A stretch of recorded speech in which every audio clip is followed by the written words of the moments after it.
for which it stands, one nation, under God, indivisible, with liberty and justice for all.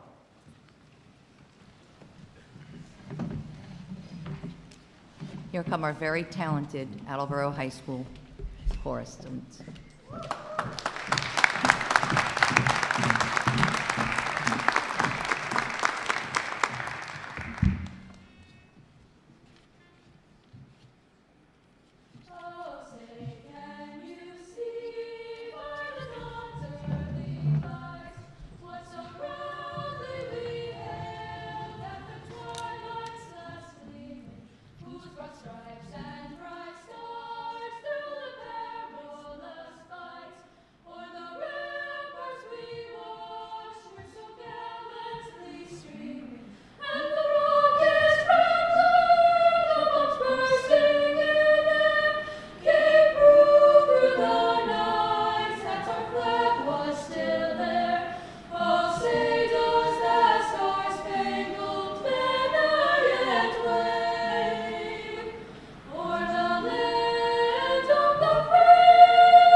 I'd like to let you know that those are 4 of many of our talented Attleboro High School students that you will see tonight. First off, I want to say welcome. Welcome to our amazing Attleboro High School building. It is new and it is open. This is our first really formal event that we've held this year, even though we are still a work in progress.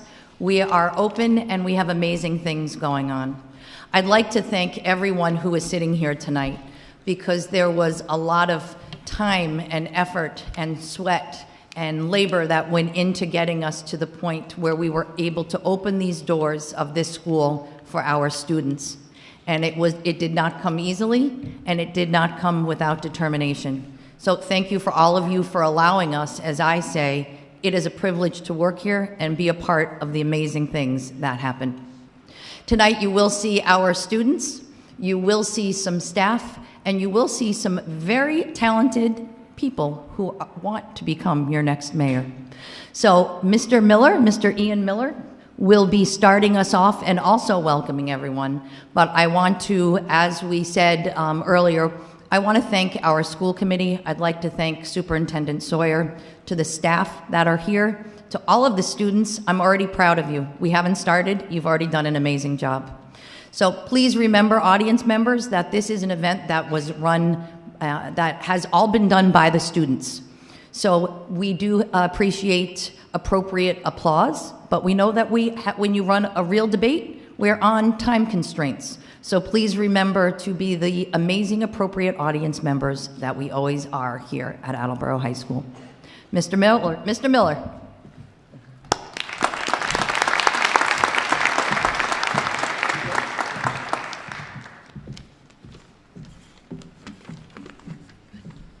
Hello everyone. Good evening and welcome to Attleboro High School. My name is Ian Miller and I'm the President of Student Council here at Attleboro High School, and I am also a member of the Student Advisory Council. It's so nice to finally be able to open up our school to the public and show the entire community what my fellow students have been taking advantage of and what our school has to offer.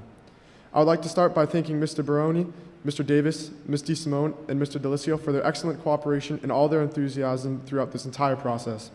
Every time we ever met with them or reached out with them, they showed so much enthusiasm, and I was so impressed by their eagerness to work with all of us as we prepared for this, the first debate for all the candidates. Our goal for tonight is to provide all of Attleboro's voters with as much information as possible about each of these candidates, but also to encourage as many people as we can to vote. Historically, with special elections, not a lot of people come out to vote, but while making questions and setting all of this up, the students now have recognized how important this election is and how much our impact a mayor can have.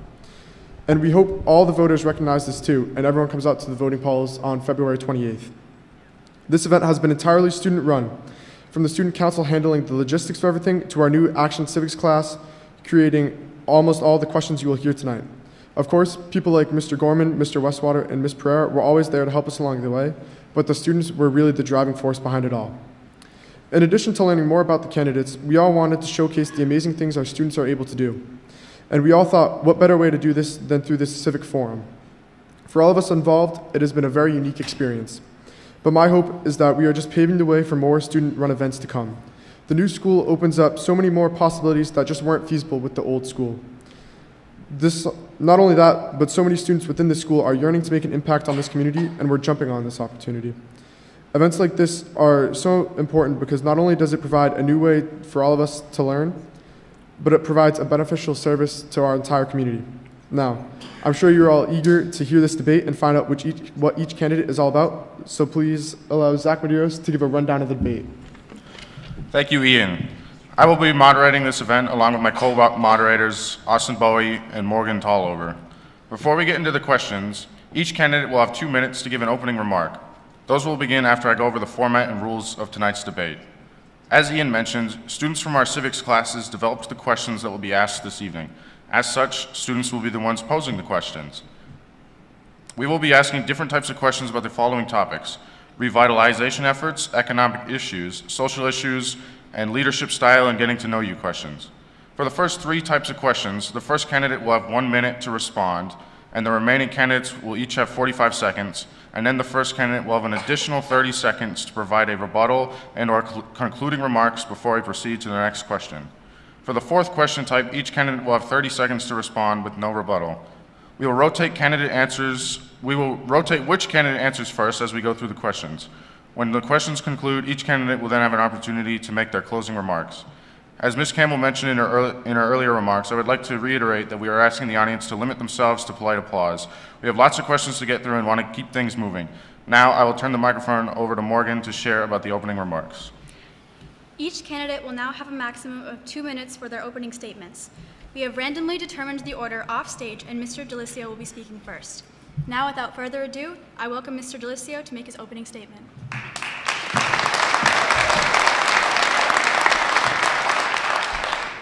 Thank you, and thank you for the Student Council. This is an amazing opportunity we have here to come to the brand new Bray Auditorium, and thank you for your hard work, and you guys will do just fine. My name is Jay Delisio, and I'm the acting mayor of the city of Attleboro. I took a leave of absence from my role as the assistant registrar at the RMV in order to be able to become the acting mayor full-time. Before assuming the acting mayor position, I was the city council president, a 5-term city councilor, a member of the Attleboro Redevelopment Authority, as well as a police commissioner. My executive experience in the private and public sectors, institutional knowledge, and relationships inside and outside of City Hall have made me an effective leader. Already as acting mayor, I have opened up the lines of communication with local and state partners to build relationships which are critical to Attleboro's future. Attleboro's at a crossroad. We need a leader who's not afraid to be bold, to think differently, and to build partnerships. I am that leader. I understand the challenges you face every single day, including long commutes, rising gas and food prices, inflation, and increasing taxes. I understand those because I live those daily. As your mayor, I will look to find bold answers for real solutions to these issues. We'll do this by competing with other states, other cities and towns in the state for tens of millions of dollars of state funds. We will, I'll work to market Attleboro to growing industries such as tech and biotech to bring their businesses and workforce to Attleboro. I have strong relationships with our state senator and our state representatives. These relationships are vital to building our future. I'll look to build a new senior center, and I've already started the process and the work on a new police station in South Attleboro. I'll work to keep Attleboro affordable with low-income housing, starter homes, and middle-class homes. Thank you, Mr. Delisio. Your time is up. Thank you. Up next is Mr. Davis.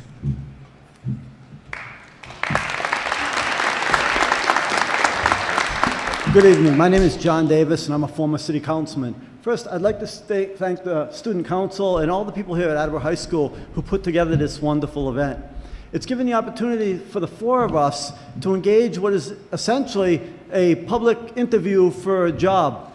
I aspire, as my 3 colleagues do here, to be the mayor of Attleboro. I believe that the mayor is the CEO of your community, and as such, It's not a position of legislation. It's not a position for social activism. And it's not a stepping stone for future political jobs. It's about managing the day-to-day operations of our community to provide the necessary services that we all need on a daily basis.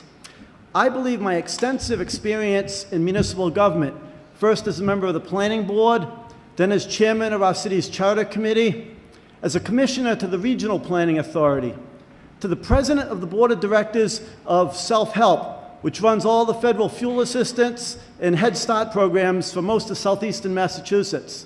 And finally, my 8 years as a city councilman, 6 years of which I chaired the Human Services Committee, which is the council's direct connection to the school department. I believe, as I said before, that it's a management position. And I also believe my 35 years as a successful small businessman, owning 3 separate small businesses here in the community, has provided me incredible insight on managing people. One of the most important roles as mayor is hiring and firing of individuals in our staff. I believe I have years and years of experience at identifying good talent, and that's what I hope to utilize as mayor of Attleboro. You're only as good as the staff you surround yourself with. And I'm humble enough to realize that we need to bring in good people to help us to be able to lead this community forward. I look forward to answering any questions that you may have this evening. Thank you very much.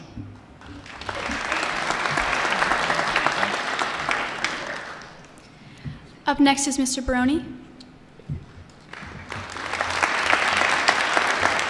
Well, thank you, student council staff and the principal and all citizens who came out tonight. It's a really great opportunity to meet all of our candidates on the day after we got certified. And I was just going to possibly get myself out of what's called non-existence. Basically, my name is Timothy Barone. As many of you possibly know, well, I was born in Sturdy Hospital, and if you've ever gone to the Industrial Museum, there's actually 2 scales there that every person was weighed when they came through there. So if you ever go there, you can see I was part of that community. I started off in Attleboro at Little Folks Nursery, Farmer School, Willett Elementary, Brennan Middle School, and I ended up going to Bishop Fan High School, which is actually my grandfather helped file on the land with the bishop. But also as part of the Attleboro High School community during the summers, I did the enhancement programs that they had there, and also as part of the Attleboro Bluefish for over 4 years. As a side note too, we've been receiving a lot of calls, at least I have, from the Sun Chronicle, as I used to be a paper boy for the Sisters of Mercy at Bishop Fan. And then moving on from there, I graduated from Providence College with biochemistry and a music minor, did cancer research at Boston University, senior lab tech, or quality control senior at Nature's Gate, which made all the stuff for Whole Foods and Trader Joe's. And I was also R&D for Amgen, which is the largest privately owned biotech company in the world. So I've worked in many massive companies and had to take leadership roles at every single turn. And as one thing, like I mentioned, I like to bring an aesthetic view to this post, is as part of the Providence Choirs, Providence Chamber Choirs, the BU Symphonic Choir with Robert Shaw, and I also sang with the BU Opera Institute. And also, while I was in LA, I also was a tech for the Fuller House on set and The Last Man Standing. This position, as a key, is in the last 2 years I've worked for a group called Go USA, which we find that people work, the politicians has to be working for you. And I hope. Thank you, Mr. Baroni. Your time is up. Okay. I hope to be your employee. Up next is Mrs. DeSimone. Thank you very much. Thank you, students. Thank you, Attleboro Public High School. My name is Kathleen DeSimone. I am a college administrator, an attorney, and a current member of the Attleboro Municipal Council. I believe Attleboro is headed in the right direction, particularly in the downtown area. We have many improvements and new businesses, new walkways, and new green spaces. We've grown in population and have many new families living in the city. We have a record high of $7 million in rainy day reserve funds, which is important to a city of our size. By many measures, we are a great city, but I think we can be greater. By 2030, the average home price in the United States is going to be $500,000, and everything else is increasing at the same time. Waste disposal, recycling costs continue to rise. Our senior population is growing and needs a new place for their programs. Our outstanding police and fire departments need better facilities.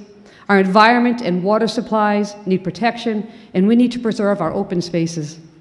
We need to embrace inclusion and inclusivity and work harder to diversify city staff in the membership on our boards and commissions. We can do more to make the city better for our families, our kids, our seniors, and all residents. We can do more to support our schools and make sure the best resources for learning are available to all students. We can do more to attract new businesses and support those that are already here. We can do more to lift up our homeless and low-income populations and embrace our new residents. We must do more to make mental health a community issue.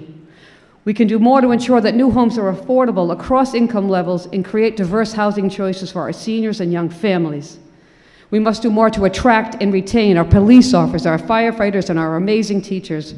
These are all things that I have been working on already, and I will continue to fight for as your mayor. We cannot move forward by moving back with the old ways and the old days of doing things. This isn't about right or left, folks. This is about new and better and moving forward. We must summon the courage to be bold, creative, innovative, and inclusive, because our future depends on it. Thank you. Thank you. Your time is up.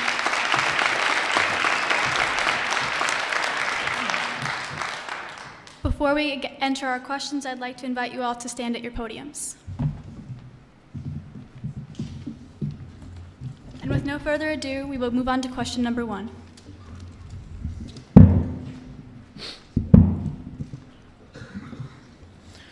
Hello, my name is James Bowie, and I'm a freshman at Attleboro High School. The construction of the new high school was a monumental project for the citizens of Attleboro. If elected mayor, what big project would you prioritize to continue to lead Attleboro into the 21st century? Well, thank you. I would first like to say probably the greatest accomplishment I've had in my whole political career is I was one of the first individuals in our community almost 30 years ago to advocate for building a state-of-the-art educational facility. And now, nearly 30 years later, I get to be here to see the fruition of what I fought for years and years and years. But in this day and age, our next big project is clearly the development of a senior center. If you had told me that when I left the city council 15 years ago that today we wouldn't have already built a new senior center, I wouldn't have believed you. I wouldn't have believed that our community could wait that long to provide the necessary services for the incredibly growing population that we face today. Each and every one of us is going to be a senior someday, some of us sooner than others. But there's no question that it's going to happen. But the devil is in the details as to where, when, and how. As mayor, I'm a collaborative effort individual. I want to bring together as many people with as many opinions as possible so that when we do make a choice, we've thought about every option and we have a consensus opinion that we can all live with. Thank you, Mr. Davis. Your time is up. Up next is Mr. Brony. Answer the same question? Yes. Yes. Well, I feel very kismet about the senior center, that it's, we have to have a place to center where everyone can meet and foster our generations that a lot of times get lost in society today. They don't get valued as they're supposed to. Where students can go there and actually learn and take the wisdom that they've taken decades to accumulate. So that, along with the different, let's say, police and the fire, we have to make sure that they're up to date.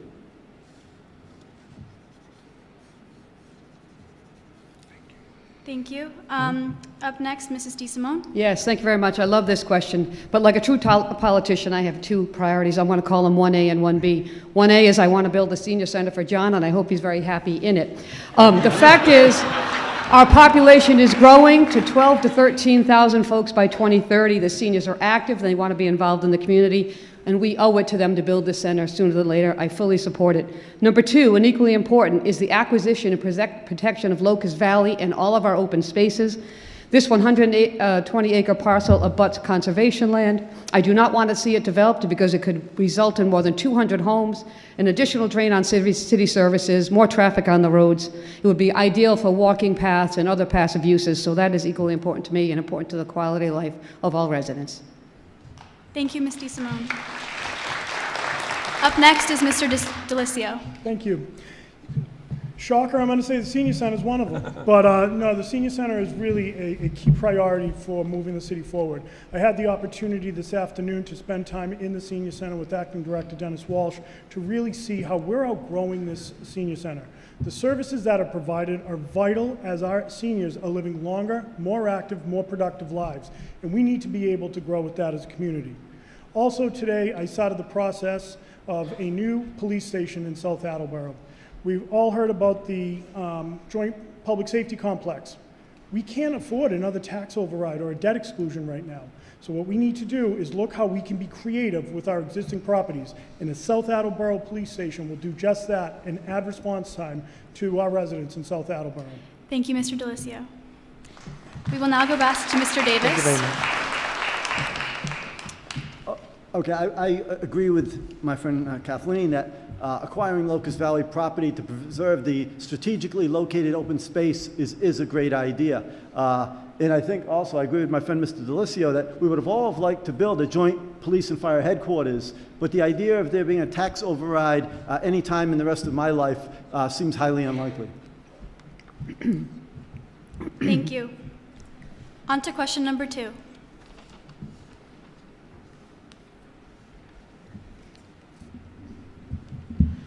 Hi, my name is Kate. I'm a junior at Attleboro High, as well as one of the many artists here. Small businesses are an important factor in our local community. What would you do, and how would you do it, to actually maintain these small businesses and bring new ones into our town? We will be starting with Mr. Baroni.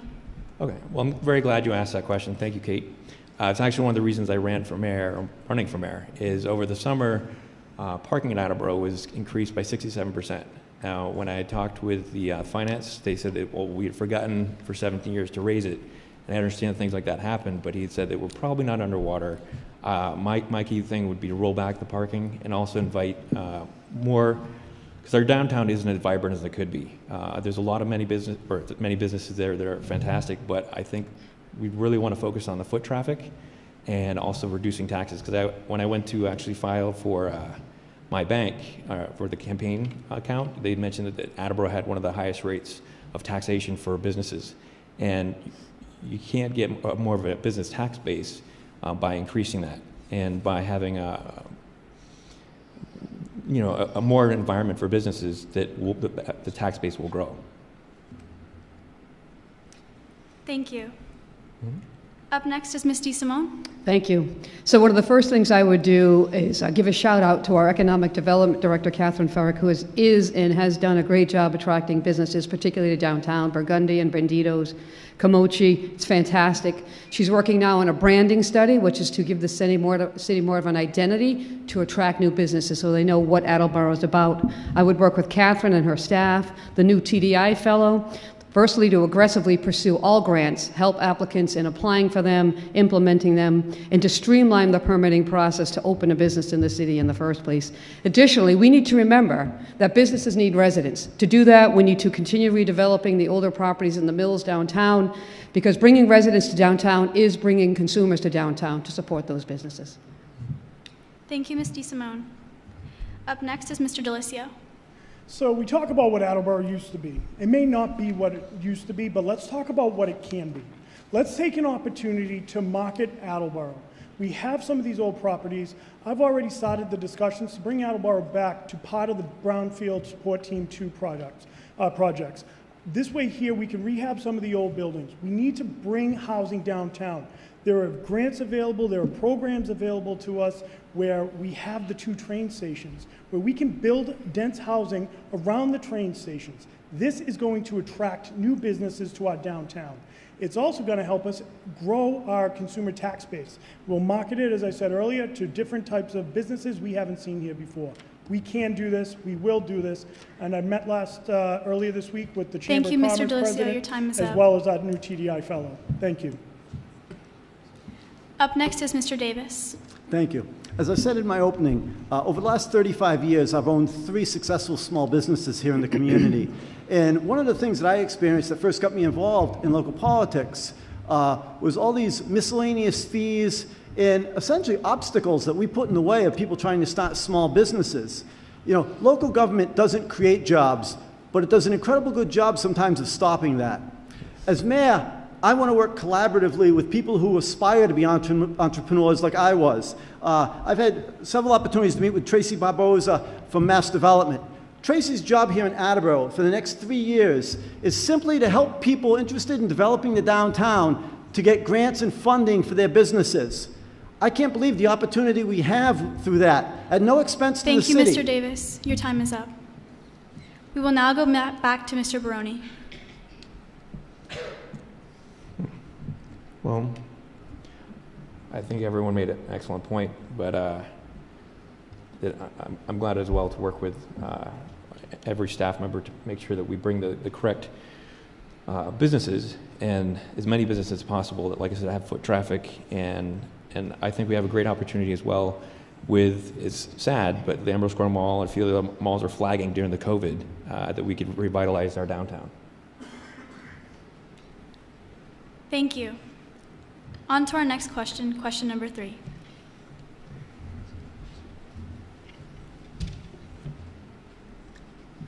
Hi, my name is Luciana Santiago and I'm a senior here at Attleboro High School. From potholes and parking to littering in abandoned buildings, what large-scale and small-scale public works projects would you like to spearhead as the new mayor of Attleboro? How will you proceed if funding for projects you want to focus on is not available or is not enough? Great job. I love me some public works. So I've been living in Attleboro for over 20 years, and I cannot recall a summer where we had more water main breaks than we did this summer. They are not only an inconvenience to the residents, they do total damage to our roads. The only upside to the water main breaks is that the road and the potholes can slow down our traffic. But other than that, I want to prioritize repairing and replacing our water mains. I think it's important. I would continue the work being done on Lindsay, Pike Ave, and Bishop Street. Those are all much needed and overdue, as I know because I live near there. After the mains are replaced, I think it's important, once we repave the roads, to install or complete installation of sidewalks. Residents love sidewalks. We want to be a walker-friendly, environmentally friendly community. So sidewalks on Bishop, Lindsay, and Park Street would also be priorities. Where appropriate and when funds provide, I would like to add high walks in other high walking areas. Funding is available. We need to actually budget more for street maintenance in our annual budget. We have Chapter 90 funds, ARPA funds, and free cash when necessary. Thank you. Up next is Mr. Delisio. So our drinking water is one of our most important resources. We need to prioritize the necessary upgrades to our water facilities. And it's an aging facility, so there are plenty that we can work on. We need to finish the Pawtucket interchange for those emergency droughts that we saw this summer. We need to continue to eliminate the PFAS. These are the biochemicals that are the biodegradable pollutants that are in our water and impacting the quality of our water. I'll continue to work with the water and wastewater superintendents to come up with a 5 to 10 year plan so we can plan on where we need to replace the most vulnerable water mains and sewer pipes. Also, we need to start to plan ahead so we don't have these water restrictions every year. There are ways we can do this by maximizing the resources we have in place already. Thank you, Mr. Delisio. Up next is Mr. Davis. Mr. Delisio is right on the money. I've talked intensively about infrastructure improvements. Again, over the last 20 or 30 years, we've continued to kick the ball down the road. Upgrading our water pipes. When I was a city councilman nearly 25 years ago, we were concerned about the number of water pipes in our city that were close to 100 years old. Only a very small percentage of those have actually been replaced in the 25 years since then. And an incredible number of additional pipes continue to age. We need to seriously bite the bullet and upgrade our water pipes. Otherwise, a lot of the people in this room, in a matter of a few years, are not going to have adequate water pressure and water supply that we take for granted. If we can't maintain our roads, then what can people count on us to do? It's not rocket science. It's a matter of committing the amount of money and Thank you, effort. Mr. Davis. Up next is Mr. Baroni. Well, this is a very important question. When I was going door knocking and talking to my constituents, or hopefully future constituents, one of the key things people were worried about was their water supply. That in the last year, we're not even supposed to be drinking the tap water here. I mean, that's one of the basics of, like we were talking about, you know, roads, water, and third, actually, was the 70% of the people, when I asked what their main issue was the trash cans. For some reason, they've shrunk and made to the smallest they possibly can, and most people say they're stacking up their Christmas trash in their garages and having to buy bags. And so that's one of my key things would be to make sure we get the adequate trash for everyone. We will now go back to Mrs. DeSimone. Yes, thank you very much. So I'm going to reiterate, water is definitely a priority. I'm already working with some department heads on a water conservation task force because we need to be proactive. We cannot wait to be reactive for the next drought to happen.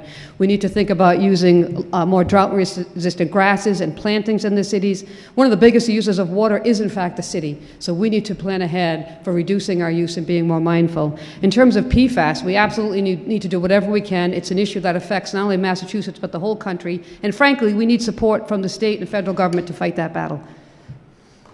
Thank you so much. We will now move on to question number 4.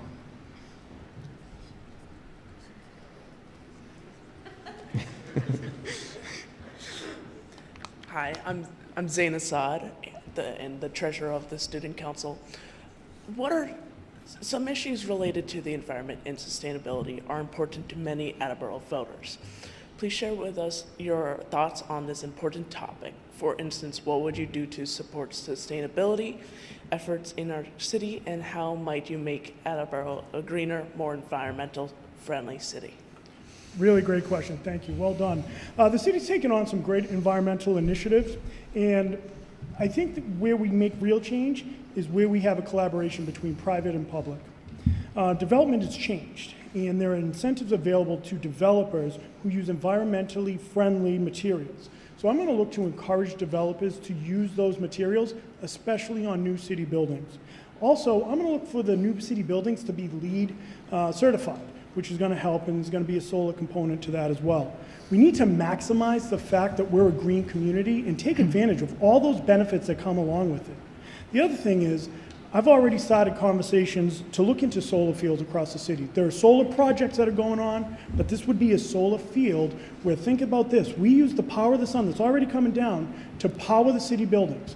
All the city buildings powered by solar, we will then be able to set our own rate, take those taxpayer cost savings, pass them on to the taxpayer.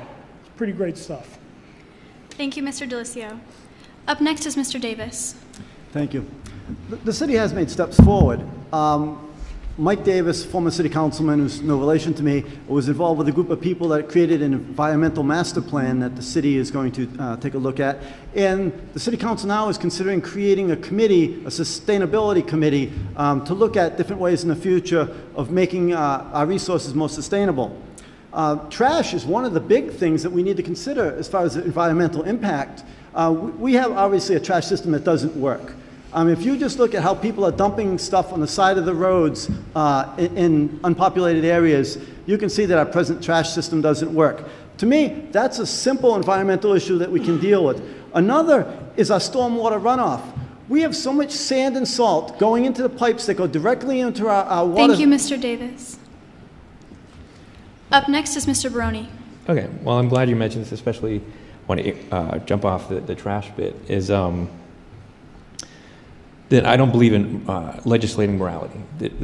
Giving, and I don't want to harp on just the small trash cans, but like I said, that 70% of the people I asked, that was their problem. And you mentioned that people don't know what to do with it, and they don't want to pay the extra. They have to go other places or litter. And as one other thing, I'm going to make a little plug. I don't know if anyone's ever read the Attleboro book from Arcadia, from Bonneville. It was actually one of the coaches from Bluefish. And Attleboro used to have canoes going up and down its walkways. I mean, do you think that would be happening today? We used to even have Attleboro spring water. So I would like to implement programs that I've worked also with MassPerg so that we could do that if we'd like to. Thank you, Mr. Baroni. Up next is Mrs. DeSimone. Yes, thank you. So I have a demonstrated commitment to the environment and sustainability. You can look at my record on the council. I mentioned one of my projects earlier, which is the acquisition of Locust Valley, which I think is an issue of sustainability. Water quality protection and conservation I'm already working on. I support the creation of the Volunteer Sustainability Commission and long-term planning for that purpose. My short-term goal is to get the police department all electric cars and to install electric charging stations for those and for private owners of electric cars in the city. My long-term goal is the same as Jay's, which is to put solar panels, make the city energy independent so that no municipal building has an electric bill. Thank you, Ms. DeSimone.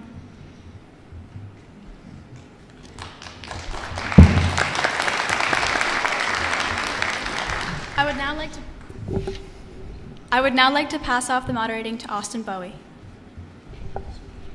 We'll be taking question number 5 now.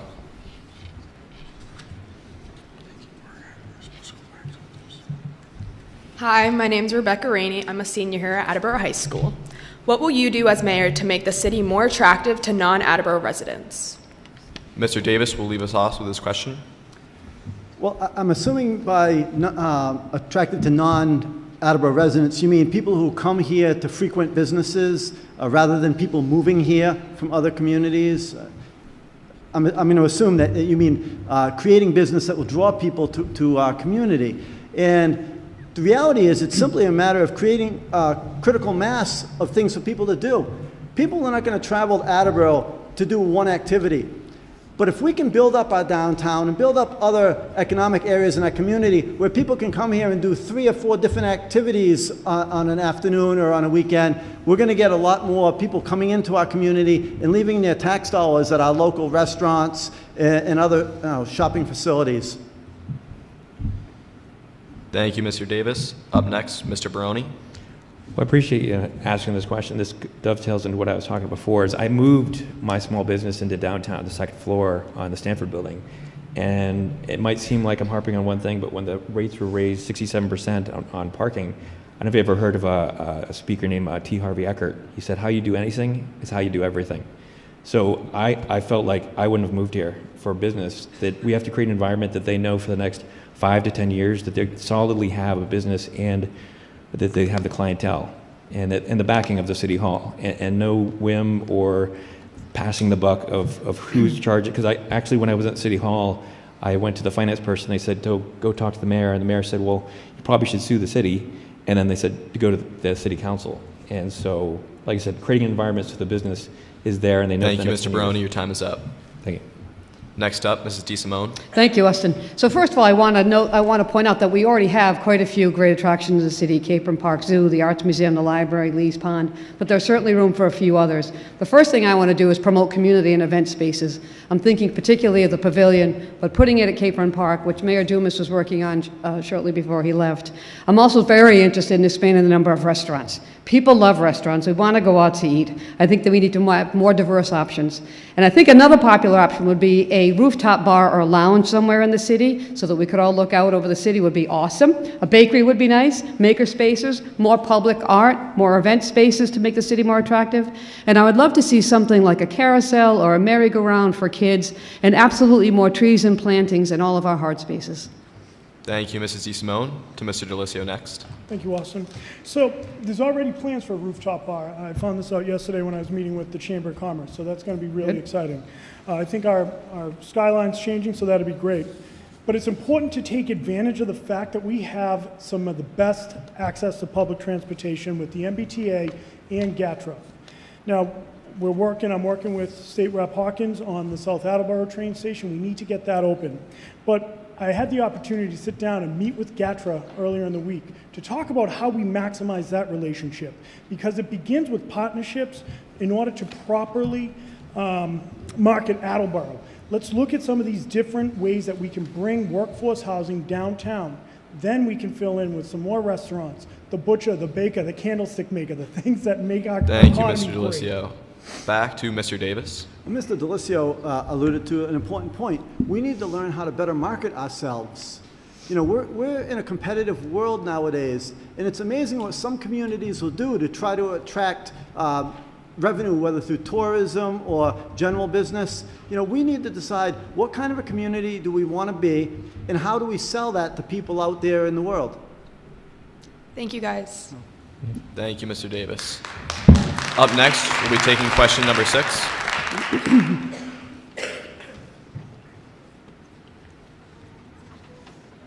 Good evening.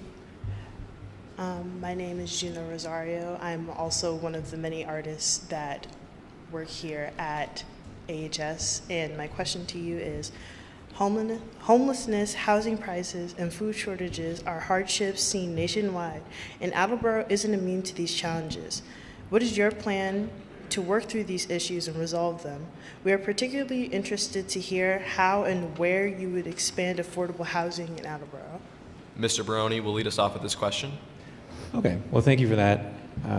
I've worked actually out in LA and here as what's called an ethics officer. And people aren't homeless because they just don't know how, well, if they're able to contribute, they're able to get themselves in a home. And I was actually talking to the super of my building for the office, and he mentioned that he'd gone to Mayor Judy Robbins and saying we should convert some of these empty lots into places where we can have some tract housing. And she said, "Oh, you're a communist." And he's like, "No, I just want to take care of people." And like I said, we do a hand up, not a handout. Make sure that they're able to contribute to whatever their product or service they're getting. And that way, like I said, we can take some of these properties that have gone into bronze fields or disrepair and use it for the homeless. Thank you, Mr. Baroni. To Mrs. DeSimone next. Thank you. So housing is an important issue. I'm already working on it, my friend. The city's going to conduct a housing needs assessment this year, which will give us a lot more information, but we already know that the state of Massachusetts is behind in housing units by about 100,000. So we're already behind the ball. I'm working on an ordinance right now to make accessory dwelling units available in the city. Those used to be called in-law apartments. These are affordable spaces for seniors and new professionals. I'm working on an inclusionary zoning ordinance, which would require new developments to have a certain number of units that are affordable to low-income and moderate-income families. I'm also working to protect our mobile home park residents. They are, in fact, a great source of affordable housing to protect them from rent increases and redevelopment. Low-income housing is a state and federal issue, and I work with both delegations to support that as much as possible. Housing is a huge issue here and everywhere. Thank you, Mrs. DeSimone. To Mr. DeLisio next. So another real issue in the city is food insecurity. And we've seen this, and I'm glad to say that I am one of the co-founders of the Attleboro Drive-Through Food Drive, where throughout the course of the pandemic, a bunch of volunteers, we got together every 6 weeks, and we put on a food drive where residents came down to help those in need. We saw great generosity, and we continue to see great generosity throughout this city, and that's what it takes. Neighbors helping neighbors. As a mentor of the Attleboro Youth Commission, the Youth Commission hosted, in the last year and a half, they've hosted 3 diaper drives, where each diaper drive has helped over 300 families. I've also been side by side with our state rep, Jim Hawkins, as he started the process for a new homeless shelter downtown. I believe that we're close to the shovel going into the ground this spring. Thank you, Mr. DeLisio. Mr. Davis, next to you. Thank you. Yeah, you've hit on 2 very important issues. Hunger. I mean, in my life, again, I was involved with self-help and the federal fuel assistance. We also, though, distributed food to people in need. And for many, many years, I was involved with the St. Joe's Food Pantry. So I've seen firsthand the people who are in need of food. When it comes to affordable housing, which is a huge issue, Senator Feeney, a good friend of all of ours, is part of a state committee that's working on creating more long-term affordable housing. You know, they're working on a statewide plan for this, and we need to work collaboratively with Senator Feeney. We don't need to try to reinvent the wheel. We need to use the resources that are out there already. I was involved when Bliss School was redone, I don't know, roughly 20 years ago, at a time when everyone said that if we did that, it would turn that area into a ghetto. Thank you, Mr. Davis. Back to you, Mr. Baroni. Well, thank you. I appreciate all the candidates and their what they've said. Is I think, like I said, it goes back to echo what I mentioned earlier about business. We have to really create a climate that it's not going to disappear in 3 years or 6 years, or any whim of fees if going to change back and forth. So by creating great businesses here, we can have people working locally and they can afford decent housing. Thank you, Mr. Baroni. Thank you. We'll be taking the next question now. Hello, my name is Alexandria Valencia. I am a student at Attleboro High School. My question is, the Attleboro Public Schools play a major role in educating and developing the youth of our city. What is your plan to sustain, advocate for, and enhance not only the funding of Attleboro Public Schools, but also the experiences of all students from pre-K to 12? Mrs. DeSimone will lead us off with this question. Thank you. So school funding is and always will be an important issue. Our current budget is the school budget is 56% of the city budget, and is primarily funded by our property taxes. But investing in our schools is investing in our future. So if I'm elected mayor, one of the first things I'm going to do is commit to spending, to investing more above net school spending. We are averaging a $2.5 million above. I would increase that to $2.75 million above net school spending. In terms of state funding, it's a very interesting time because the Commonwealth just passed the Fair Share Amendment, which is expected to bring $1 to $2 billion, which will hopefully be used to a large degree in our public schools, and I believe the state delegation hopefully will be advocating for just that. But what we need to be mindful of is in September 24, all of the federal grants that came during the pandemic, the ESSER funds, are going away. There's been a lot of good programs and staff hired using those funds. We need to plan for what we're going to do when those funds are gone. And if we get more funds, I'm going to fully advocate for a full-day pre-K program because it's good for our kids and it's good for working families. Thank you, Mrs. DeSimone. Commissioner DeLisio next.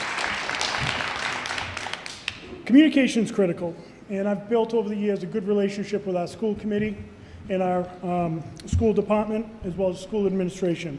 I'll continue to support the educators and staff to ensure every student's able to get the education they want, need, and deserve. In terms of funding for the schools, having the relationship with our state delegation is an important step to look at how we're getting funded through that formula. We need to keep that conversation going. It can't just wait until April and May every year. It's got to be a consistent conversation. The other thing, the way we grow and we change our funding is we have to increase our commercial tax base. And we do this by being open, flipping the open sign saying, hey, Attleboro's open for business. Come and invest in us. We're a city on the rise. Thank you, Mr. DeLisio. To you, Mr. Davis. Jay's right of his comment about business. We need to figure out how we're going to increase the size of the pie. But as they say, the best indicator of future performance is past performance. And I have a lifetime of publicly advocating for spending more funding on education. Education is an investment in the community. You know, it's an investment in people, our future. If you don't believe that we should be investing more money in education, then you should find another candidate other than me. Because I'm going to tell you right now, if you think I've been advocating hard for the last 30 years to build this building and to provide more teachers, you haven't seen anything yet. If I get the opportunity, I'm going to make sure that we have all the staff that's necessary to have all the 18 vocational programs we have here at Attleboro High School. You know, it's nice to have the facilities, but you have to have skilled staff to be able to help Thank you, Mr. teach Davis. these students. To Mr. Brony next. Well, thank you for the question. I'd like to mildly disagree with Mr. Davis. I think throwing more money at the problem or education doesn't always solve it. I'm actually a trained tutor with a program called the Applied Scholastics. And out in Hollywood, it's called the Hollywood Education Literacy Program. We take someone K through 12 and we fill in the gaps. It's a thing called a camouflage hole, where you're thinking the kids are getting pushed along year after year, and if you don't find where they're actually falling through the gaps, then all the money in the world won't solve the problem. Thank you, Mr. Baroni. Back to Mrs. DeSimone. Yes, so just to add, if we are lucky enough to get a good piece, a fair share of the fair share funds, in addition to supporting a full day pre-K program, I also would work on increasing the number of school counselors available at all our schools. But I agree with what Tim just said. It's not just about necessarily money. We need to create a culture of education. We need to make sure that families are involved in the education of their children. They're a huge component in their kids' education. It's not just the schools. It's a community effort. Thank you, Mrs. DeSimone. Question number 8 will now be asked. Thank you. Hi, my name is Peter Del Pozo. I'm a senior and a student athlete here at Attleboro. The vision of Attleboro Public Schools is to be the center of a community united around education, where all stakeholders value and participate in our collective success. What is your plan to make this vision a reality? Mr. DeLisio will start us off. Thank you, Peter. So I will continue to work with the school committee on how we can continue to raise the bar for education. But we have a great CTE program right here in this building. We have an opportunity to be able to bridge generations. I would love to see the CTE programs partner with the Council on Aging. There are people at the Council on Aging that want to get a haircut, might not be able to afford it because they have to make real choices. They drive. They need to get an oil change. They might not be able to pay $40 for an oil change.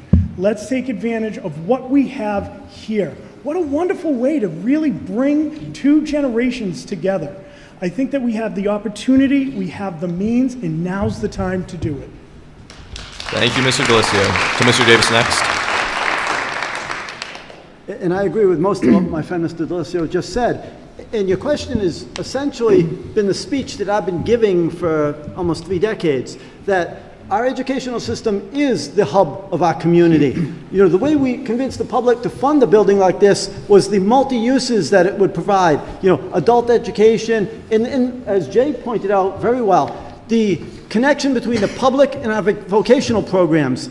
It's amazing. The 2 tours I've been here of all the programs, including the one I went on yesterday, astounded me. The state-of-the-art facilities and opportunities here in a whole variety of ways that we can interact directly with providing services to the public and educate children in that field at the same time.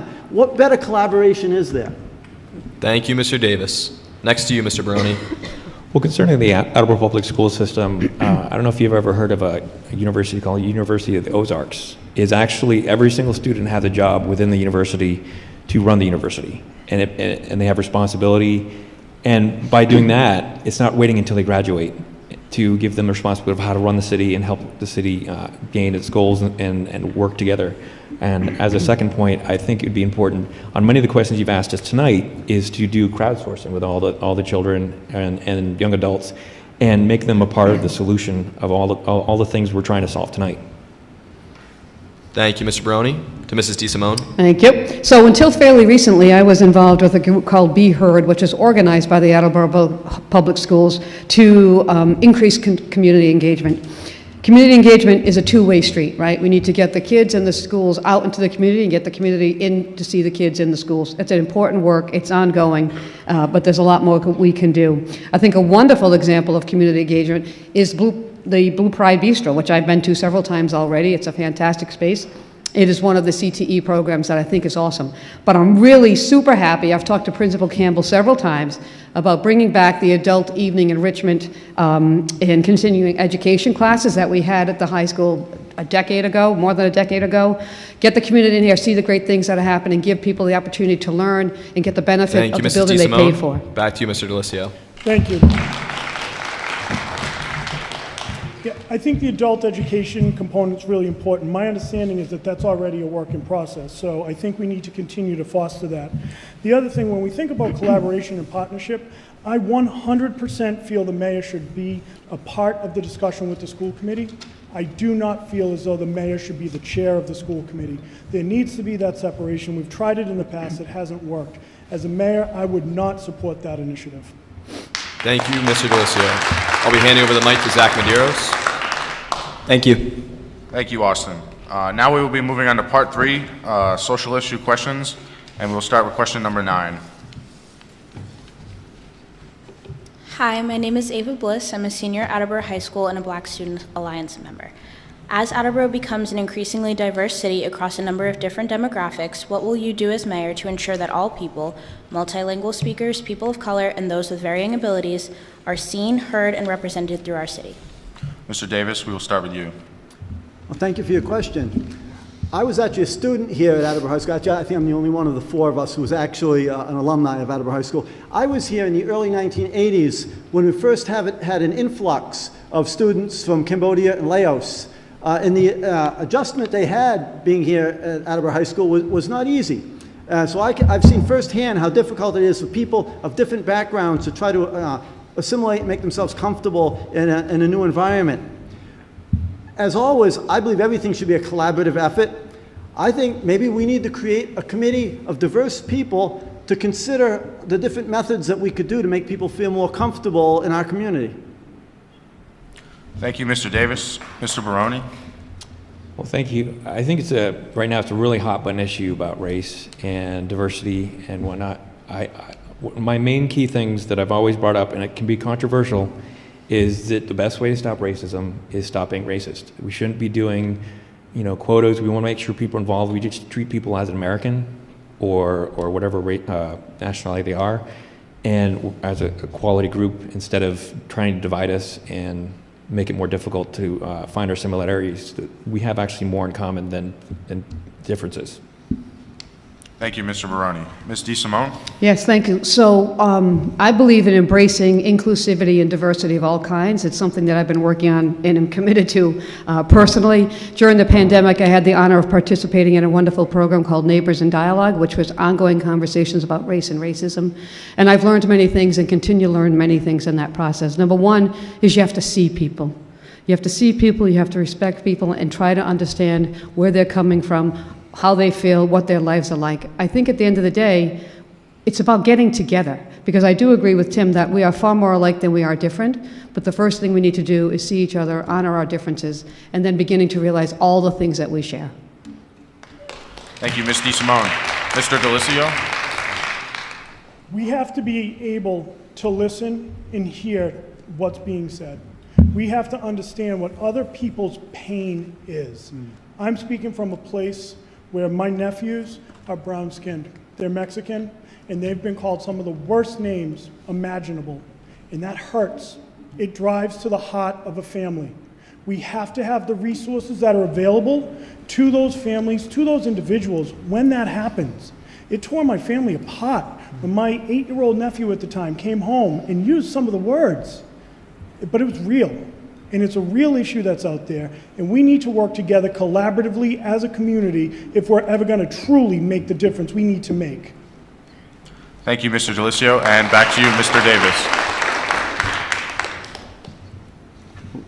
My turn? Yeah. Okay. Yeah, like Mr. Delisio, actually, all my nieces and nephews are all biracial. And I've seen how, even in our own family, how people interact differently. And, you know, it's very hard to overcome a lot of the ingrained bias and prejudice that a lot of us, especially from my generation, were born with and have ingrained in us. All I can say is that we need to continue to recognize, as Jay said, the sufferings that certain people endure, and learn to have empathy and do everything we can to make people feel welcome and included. Thank you. Now on to question number 10. Hi, my name is Sean Caswale. I'm a junior and I'm a student athlete here at AHS. The pandemic has shown a spotlight on the number of mental health needs among all age groups. What are your plans to help address this growing concern? Mr. Baroni?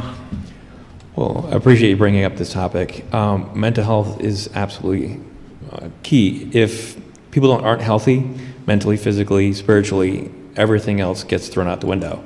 I'm actually a spiritual counselor with my church, and one of the key things is I would make sure that everyone would have access to proper nutrition, because a lot of times people aren't eating the proper things. And it might seem like a thing that it's like what I mentioned before, a camouflage hole, that we think this is being handled, it's being, that they just move on to the step B. Is if everyone is fed properly and knows how to eat and not eat, 6 pounds of sugar a day. Because if you went through 90% of people's diets, it's really shocking, and they don't probably even know that it's not real food. And that would, I think, dramatically give us a step forward in mental health.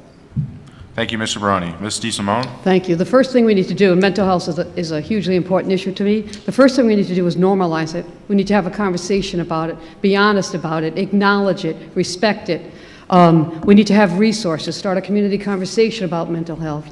There are programs, I participated in organizing a program called Mental Health First Aid in the city to get more people to understand that it's not just a bad day when you have depression. It's not just a bad day when you're curled up under the blankets with anxiety. We need to get serious about it, we need to get honest about it, and we need to talk about it. That's where I would start, Sean. Thank you. Mr. Delisio? Thanks, Sean. So we need to work with the schools. We need to work with our outreach worker. We need to work with the Council on Aging. We need to ask, what are you hearing?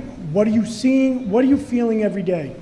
Do you have the resources that is necessary in order to be able to help these folks that are going through some tough times? And you're absolutely right, Kathleen. Depression's more than just, I don't want to get out of bed today because I'm not feeling great. It's something that impacts your physical and your mental well-being. We have to appropriately fund the resources that are needed and support the experts who can truly make the difference in that field. Thank you. Mr. Davis? Thank you. And I'm so glad we're talking about this evening. This gets to some of my issues about trying to better fund education. I mean, we have some school buildings in this community that have like one adjustment counselor to deal with the problems of all the children they have today. The pandemic has put an incredible burden on the youth of our community. There are far more kids with mental issues of one kind or another than there were just 3 years ago. And yet we still haven't increased the staff of people to address these issues. We've got to take a serious look at the effects the pandemic has had on mental health before too much time goes by and it becomes much more difficult to resolve the problem down the road. Thank you. Thank you. Back to Mr. Baroni. But just to finish off, I want to say that for the last 20 years I've spent a majority of my time on this. Depression is real, anxiety is real, but I also don't believe in better living through chemistry as the first handling. There's a book called a doctor named Dr. Block. She goes over 10 items that you need to do before you put a kid on drugs. And the same thing with, she works heavily with CCHR, which I just want to put a plug in for them. Thank you. And now on to question number 11. Thank you. Hi, my name is Zoila Pacheco. I am a junior and a part of the AHS Music Department. The seniors of Attleboro, those aged 60 or older, are an important part of our community. What will you do to positively affect the quality of life for this important constituency?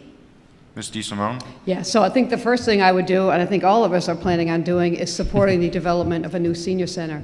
But it's not just about space, it's about additional programs and additional supportive services for those seniors. There are seniors, when we say seniors, we're talking about a population with a wide variety of income levels and social situations and whatever, so it's not just one group. But we need the center, we need more supportive services on site there, we need more activities and programs, and ultimately I want to explore more partnerships. There's no need to duplicate efforts. If the Y has a program, let's open that program up to all seniors in the city. Let's explore a partnership with our local Y, let's work together with other resources to get our seniors more active and more supported at the end of the day. Thank you. Mr. Delisio? Thank you. Some of the conversations with the Y have already started, which is great, because I think we need to continue to explore that. We've been fortunate to have the partnership we have with the Good News Bible Chapel, who's been able to increase the number of activities exponentially. We need to continue to look at what are the needs of the seniors. Our seniors are growing, our senior population is growing exponentially. We need to support them. We talked a little bit today about the new senior center. It's so important, but if we look at the senior center we have, in the interim, we need to look at some easy fixes. One of those is how do we get more office space so that our residents, when they're talking to their Shine counselor, can have some privacy to protect some sensitive conversations that they need to have, that we'll all need to have one day. Thank you. Mr. Davis? Thank you. And I think Jay alluded to an important point, is that senior centers provide a lot more than what we just traditionally used to think of as like a place for people to hang out and play cards and bingo. They provide a lot of counseling about important issues. They also run, exercise classes and educational classes. The senior center of today is nothing like what we needed a senior center to be 40 years ago. We really do need to evaluate. When we build a senior center, we need to be sure that we're going to create one that's going to meet the needs of people 30, 40, 50 years from now. Because the reality is, when we build a building in Attleboro, it's going to be around for a long time. In less than 2 years, I will be 60, and I eventually will be participating in activities at the senior center. And I hope by then that we actually do have a state-of-the-art building. Thank you. Mr. Baroni? Well, I think this is a key issue that we're actually need to flip it. We're actually losing a massive resource of these seniors that have spent decades accumulating education and wisdom and experience. They should be more connected with our schools and mentorship. And by giving them purpose and also having them active in the schools, we actually tap into that resource. Thank you. Back to Ms. DeSimone. Yes, totally agree. I would emphasize again, it's not just the space, it's what happens in the space and having those support services that seniors need. Tax advising, mental health affects seniors too, frankly, and oftentimes it goes unseen. But I agree with Tim that getting the seniors more involved in the community is good for the seniors and good for the community too. Thank you. And now we will now move on to question number 12. Thank you. Hello, I'm Victoria, and I'm a freshman and a student athlete here at the high school. Concerns of safety in Attleboro, including substance abuse, domestic violence, and the crime rate, are likely on the minds of many voters. How will you address these issues and make Attleboro an even safer place for its residents? Mr. DeLisio. Yeah, thank you for that. As a former police commissioner, I've seen this, we've seen a lot of what happens. In Attleboro, we're fortunate because we have the POP team, the problem-oriented policing. And a story that really illustrates what this unit's all about is there was an overdose. No one likes to talk about it, but unfortunately it's real. There was an overdose. The first detective on the scene, won't mention his name, but he was there. He took the Narcan, was able to bring this person back to life, brought that person to rehab. Guess who picked that person up? The same detective who was there. That's how we do it, community involvement. I think right now when we look at the police department, they're outgrowing their facility. It's over 100, it's 100 years old. It used to be in Elk. It was refurbished in 1985 as a police station. A South Attleboro police station is going to give more room for more services and more space to be able to work with these folks so we can educate and continue to have an education. Thank you. Now on to Mr. Davis. Jay is right. We do need to have better facilities for our police department, but we also need to have additional staffing, people who have expertise in dealing with substance abuse issues and mental health issues. You know, I mean, the traditional policing of the past is continually evolving. You know, we need people who can intervene before there's a crisis, not wait until after. We need to be proactive, not reactive. I've always been a big supporter of both the public safety, but also of domestic violence like New Hope. I was a big advocate for the New Hope program when they were looking for the city to help fund outreach worker that would be half funded by the city and half funded by New Hope. I was a city councilor who lobbied that through the council and unanimously got support to hire someone. Thank you. Mr. Baroni? Well, I know I've probably mentioned many of these things are close to my heart, but I actually work with a program called Truth About Drugs. And they produce about 18 different booklets on each different drug. And the premise is, if a student or anyone actually knows what the drug does to them, they won't do it. And I think that's the key, is getting the right information in the hands of the students and anyone who might do these problems. I have a friend who's Andre Shapers, and he talked about, if you don't know what to do about yourself, go help 4 people. And some of you might have been the receiver of this, but I've actually put out over 26,000 booklets of truth about marijuana, truth about just drugs in general, and on people's cars. So I'm guilty of that, but hopefully one of those booklets have helped somebody. Thank you. Ms. DeSimone? Yeah, great question. So first I would point out that substance abuse often partners with mental illness. So that goes back to our private discussion about mental health and the need for more resource support in normalizing the conversation. I too think community policing is an important part, is to have people, have the police in the community, people know the people, and the police know the neighborhoods. It's really important to build those relationships. In terms of Narcan, I'm a fan of having Narcan everywhere and anywhere as much as possible. It saves lives, it is easy to do. I'm very happy about the recent partnership with Manic Community Health and the Attleboro Police Department to provide counseling when people are arrested for substance abuse and other related issues. We're also going to have New Hope is opening a brand new large shelter in the city in the upcoming year, so that will be a tremendous resource, as they already are. Thank you. And back to Mr. DeLisio. Thank you. Yeah, it's important to note that the POP team is trained to deal with these issues, and that's just part of how we're a forward-thinking police department. We have the crime analysts who, their job is to take a look at where the trends are. How do we be a little more proactive? And of course, we need to continue to support DARE in our schools. DARE is such an important program because it's about education, is such a key component on how we get ahead of this. Thank you. I will now pass the mic over to Morgan to continue the debate. We are now moving on to our final 4 questions of the night. These last questions will be personality questions. Candidates will only have 30 seconds to answer each question, and there will be no rebuttals. We will now move on to question 13.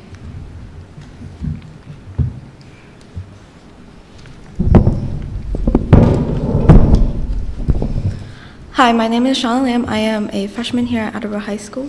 Learning from mistakes and having a growth mindset are good qualities for a mayor to have. Can you tell us about a time when you failed at something and what you learned from that experience and how you grew from it? Charlene, could you repeat that, please? Learning from mistakes and having a growth mindset are good qualities for a mayor to have. Can you tell us about a time when you failed at something and what you learned from that experience and how you grew from it?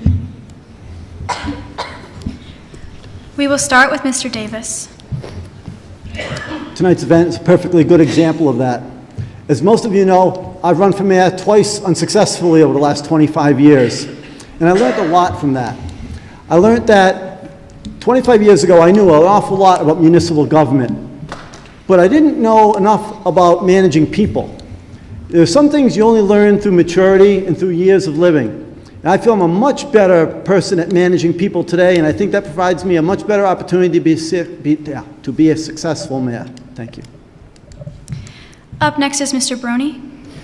Okay, well, I've actually tried to think of something I failed at, and I don't know if you ever heard of, you've obviously heard of Thomas Edison, but he said he never failed. That he actually, they said, oh, well, it took you 1,000 different times to figure out the light bulb. He said, no, I successfully figured out 1,000 ways it didn't work. And that's a project I looked at, the way I look at work at my life, that I don't see a lot of failures. I just see points along the chain of success.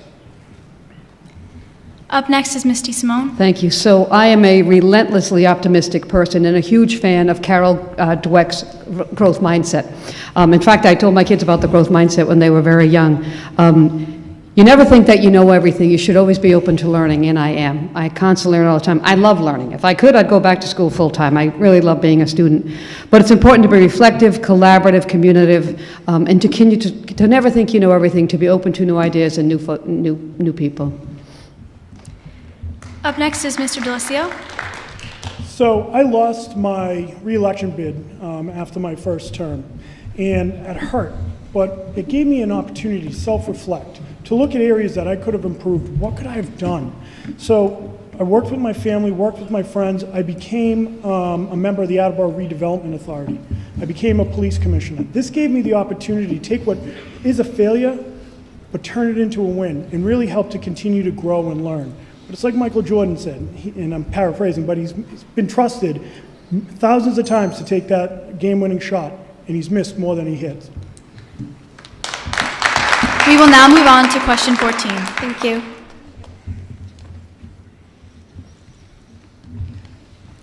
Hi, my name is Mackenzie Grenier, and I'm a junior here at Attleboro High School. Holding the office of mayor means that hopefully you will be collaborating with many different types of people. Please share with us a time when you collaborated with someone or a group of people that made a positive impact.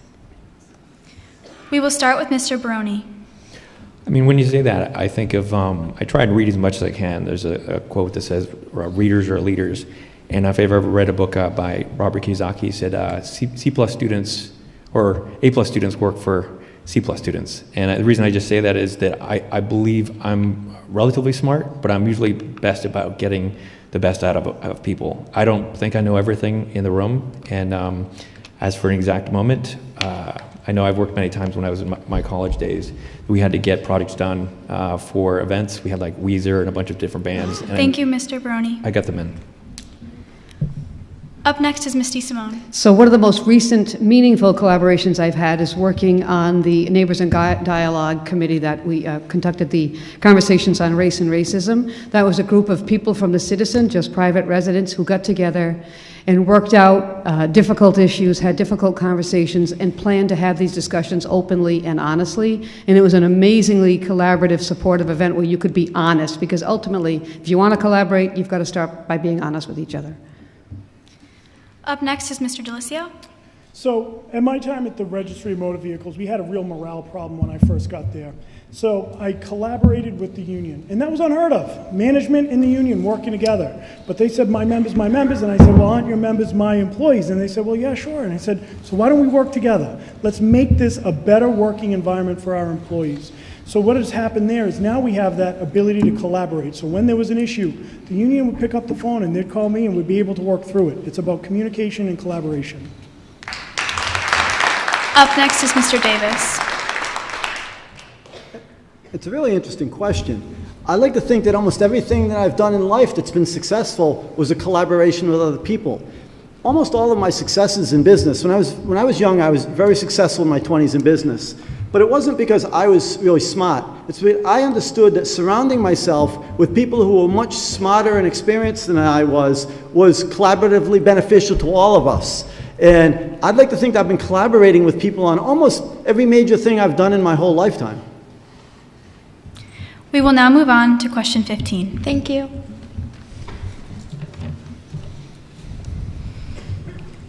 Good evening. My name is Siobhan Landers, and I am a junior here at Attleboro High School.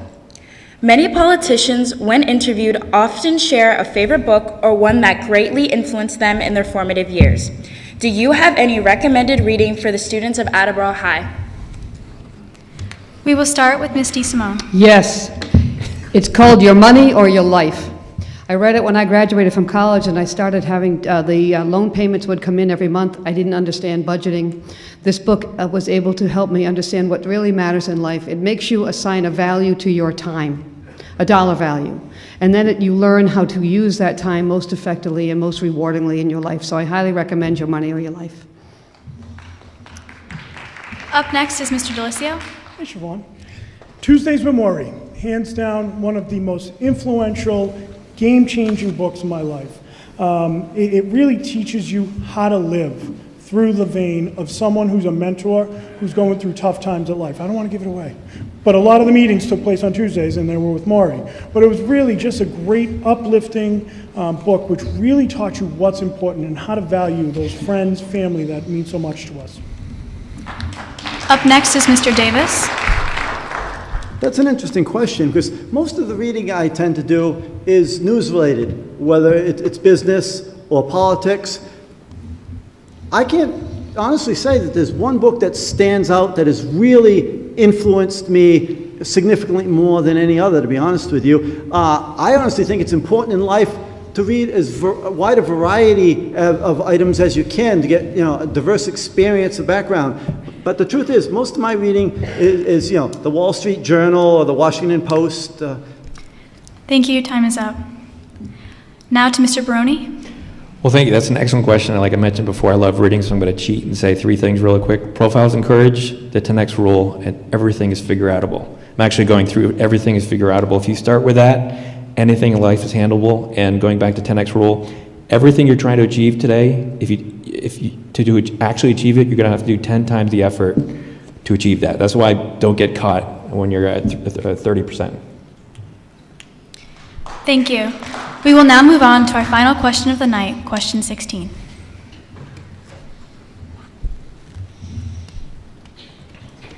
Good evening. My name is Emma Morrison, and I'm a junior here at Attleboro High School, and I'm here to give you your last question. Many leaders can point back to an aspirational moment in their lives or someone who inspired them to make a difference in their community. Is there anyone or something that inspired you to get involved with public service? We will start with Mr. Delisio. Thank you. That would be my mom. My mom raised 4 boys by herself, and she always told us the importance of community and giving back. We were the recipients during a really tough Christmas when all we wanted was a Nintendo, and my mother couldn't afford it. She had to choose.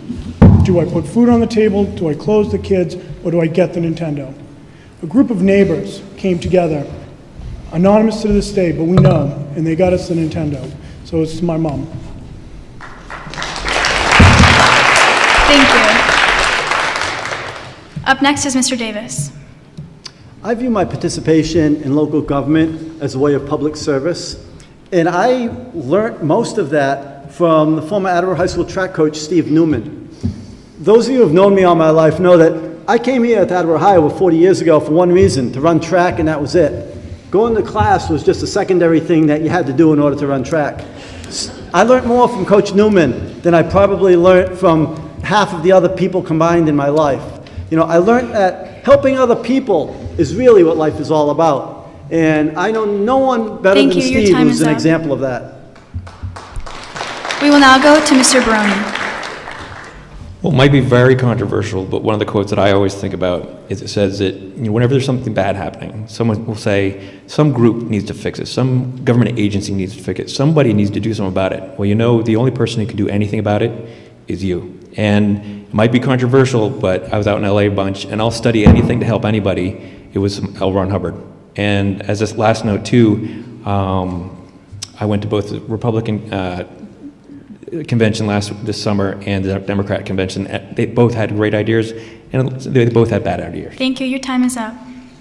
We will now go to Misty Simone. Yeah, I would have to say my mother too. I was raised in a single family home with 3 kids. We didn't have a whole lot of money, so we learned resilience, independence. But one thing my mother always did, she was a crossing guard, which was a nice union job. We had benefits. But she would give kids hats and jackets. If she saw them coming to the crossing without them, she would knit things for them. So being supportive and serving others is fundamental to who I am. Thank you. Thank you, candidates. I will now pass the microphone back to Austin Bowie for our closing remarks. Thank you for all the questions tonight. Each closing remark will be 4 minutes, and we would like to start with Mrs. DeSimone. 4 minutes? I thought we had 2 minutes. Got to stretch it. We can do 2 minutes. Just say it really. I mean, I can riff. If you want me to riff, I can riff. Really I'm slow. a word person, my friend Austin. But I'm going to keep it to 2 because we've been going a while. So first, I want to say thank you for the students for organizing this amazing, fantastic event. Well done.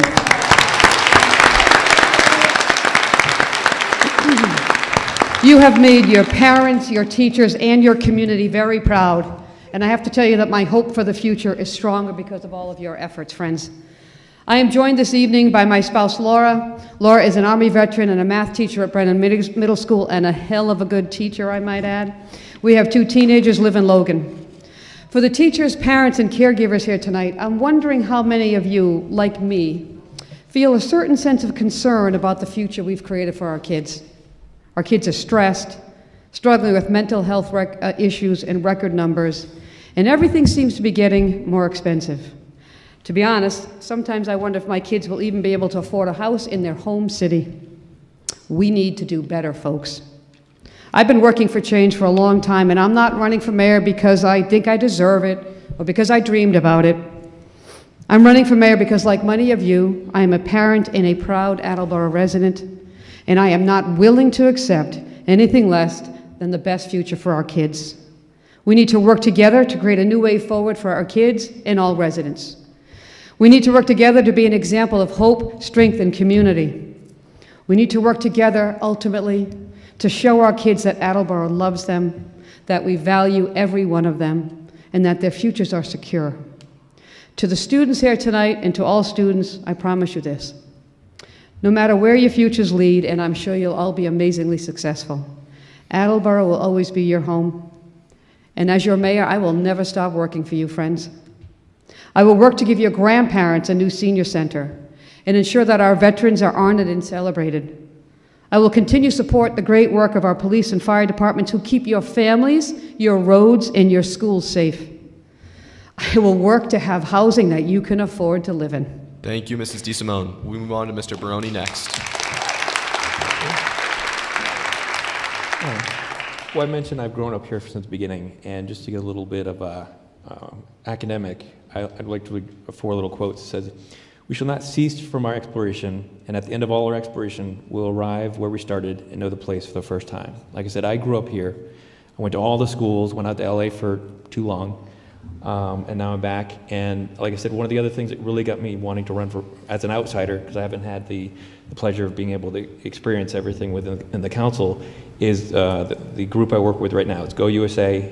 We created an ops score. It's nonpartisan political rating score. Are they working for or against you? It's not left versus right. It's not red versus blue. It's them versus you. As mayor, I will work for you, and I'll be your employee. Anything less will not be accepted. Thank you, Mr. Baroni. Mr. Davis, take it away. Thank you very much. I'd like to thank everybody who was involved in creating this evening's event, and I'd like to thank my three opponents for joining me here this evening to allow the community an opportunity to see what choices they have. People have asked me, why after all these years are you still interested in public service and being involved in local government? And the answer is simple. It's the same reason I got involved 30 years ago. Because I know that our local government can do better, and that I believe that I can play a role in making it better. As you get older, you start to realize that it's not as much about how other people see you, it's a lot more about how you see yourself. When I look in the mirror every morning for the rest of my life, I want to be able to look at a guy who did everything he possibly could do to try to make his community better. Now, as I said before, I've lost the race for mayor twice before, and I realize if I lose a third time that I'll be the joke of the town for the rest of my life. But I'm willing to take that chance because I'm not afraid to do hard things, and I've spent a lifetime developing the skills it takes to perform this job well. I would rather risk being embarrassed publicly than to not utilize those skills that could help make the lives of all of you and your children much better for decades to come. Thank you all for being here this evening. Please remember to vote on February 28th. Thank you, Mr. Davis. Lastly, Mr. Delisio. Thank you. Thank you to my fellow opponents tonight and candidates for a thoughtful discussion. I want to thank the Student Council and the History Department and Civics Department. It's been a lot of talking tonight. You guys are awesome. This is fantastic. It's my hope that as you make your way into this world, you'll be proud to call Attleboro home. Stay involved, stay engaged. From what you've demonstrated here tonight, Attleboro's future is bright. Tonight, I shared with you my plan and vision for the future of Attleboro. It's important to me that we incorporate different viewpoints and ideas. We'll achieve great things through inclusion, collaboration, and relationships.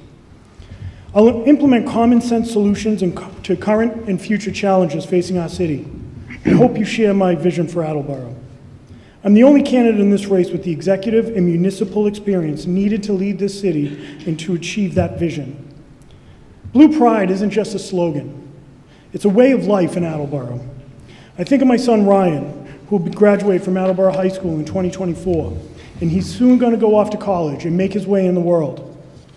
But I want him and all of you on the Student Council to know that when you come back to your hometown, that Attleboro will be waiting for you.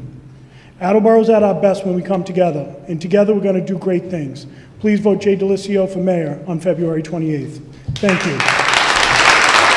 Thank you, Mr. Delisio. I would like to let you all know there will be a meet and greet following this in the cafeteria, but before you leave, I'd like to leave you some thank yous and some voting information. The last day to register to vote is Saturday, February 18th, 2023, obviously, from 9 a.m. to 5 p.m. The last day to request a vote by mail and absentee application is Tuesday, February 21st at 5 p.m. Vote by mail ballots must be returned to City Hall by 8 p.m. on February 28th. Ballots can only be returned to the elections office by mail, drop box, or hand, delivered to the elections office. Please do not return vote by mail ballots to your polling location. Before we all leave, I'd like to say some special thank yous to the Student Council, School Committee, Student Advisory Council, and other students involved in this program. They put a lot of effort into this, and I'm glad we had such a good turnout. But I'd also like to thank the teachers that helped run this, with special thanks to Mrs. Campbell, Mr. Tarsi, Ms. Spencer, Mr. Westwater, and Mr. Gorman. Mrs. Pereira, too. There are many programs that put a lot of effort into this, which you all see out in the cafeteria. Culinary arts, graphic design helped put together the flyers and papers, and the central office administration also put in a good deal of work. So thank you all for coming tonight.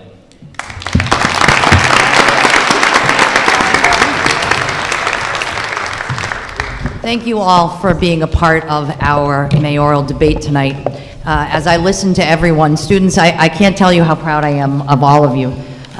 Your dedication and your drive and the energy that you have towards learning and towards our community is real. And I look forward to what we're going to be able to do ahead. Mrs. DeSimone and Mr. Tim Barone, I'm sorry, Mr. Davis, and Mr. Delisio, I really want to thank you for your commitment to us today. You didn't have to come, but what an opportunity for our students to see how a debate like this works. I also want to say thank you to the community, and I hope that there are many more events like this that we are able to have here at the high school and that you can be part together. Some will be in the Bray Auditorium. I hope some are in the cafeteria. I hope that we have many in our new programs and facilities. So please know we are a welcoming environment, and we hope to see you all soon. Thank you, everyone. Thanks, Kate. We are, as Austin said, we do have some delicious cookies, some waters. If you want to stick around, the candidates said that they would head out to the cafeteria with us. Thank you.